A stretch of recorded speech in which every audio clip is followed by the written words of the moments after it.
வணக்கம் friends, welcome to IDK with Priya channel. நாம் இன்றைக்கி கலைஞர் மகளிர் உரிமை தொகை திட்டத்தை பற்றின ஒரு சில அப்டேட் பற்றி தான் பார்க்க போகிறோம்.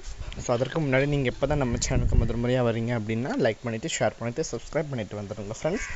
அப்போ தான் நான் போடுற வீடியோஸ் உங்களுக்கு நோட்டிஃபிகேஷன்ஸாக வரும். வாங்க ஃப்ரெண்ட்ஸ், வீடியோக்குள்ளே போகலாம். இந்த வீடியோவை ஸ்கிப் பண்ணாமல் முழுமையாக பார்த்தீங்க அப்படின்னா தான் நான் என்ன சொல்ல வரேன் அப்படின்றது உங்களுக்கு புரியும். ஸோ வீடியோக்குள்ளே போகலாம்.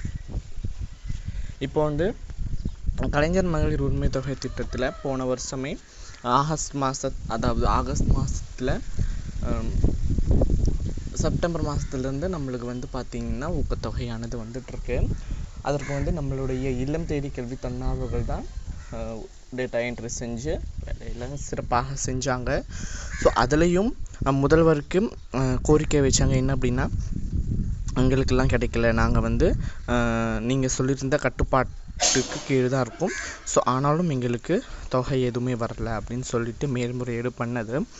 எந்த விதமான ஒரு ரெஸ்பான்ஸும் கிடையாது அப்படின்னு முதல்வர்கிட்ட கோரிக்கை வச்சுருந்தாங்க.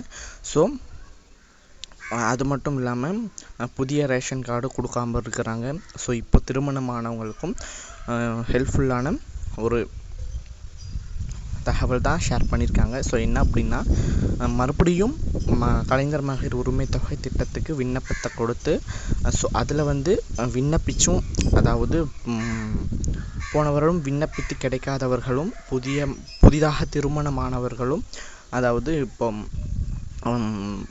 ரிலாக்ஸேஷன் கொடுத்துருக்காங்க. என்ன அப்படின்னா, முன்னாள் அரசு அதிகாரி மனைவியாக பார்த்திங்கன்னா நீங்கள் இருக்கலாம், நீங்கள் அப்ளை பண்ணிக்கலாம் அப்படின்னு சொல்லியிருக்காங்க. ஸோ அதனால் அனைத்து பயனாளிகளும் வெயிட் பண்ணுங்கள். ஸோ தன்னார்வலின் கவனத்திற்கு என்ன அப்படின்னா, போன வருஷம் நம்மள தான் செலக்ட் பண்ண எடுத்தாங்க. ஸோ இந்த வருஷமும் நம்மளை செலக்ட் பண்ணி எடுத்தாங்க அப்படின்னா உங்களுடைய லோக்கல் குரூப்பில் நீங்கள் வாட்ச் பண்ணிட்டுருங்க. ஸோ உங்களுக்கு பேர் கேட்டாங்க அப்படின்னா நீங்கள் ஏற்கனவே ஒர்க் பண்ணிகிட்டு இருந்த ஒர்க் பண்ண வாலண்டியராக இருந்தீங்க அப்படின்னா உங்களுக்கு கொஞ்சம் முன்னுரிமை கொடுத்து உங்களுக்கு ஃபஸ்ட் ப்ரிஃபரன்ஸ் கொடுத்து போடுவாங்க.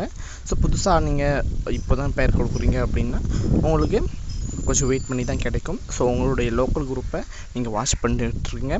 ஸோ தேங்க்யூ, பாய்.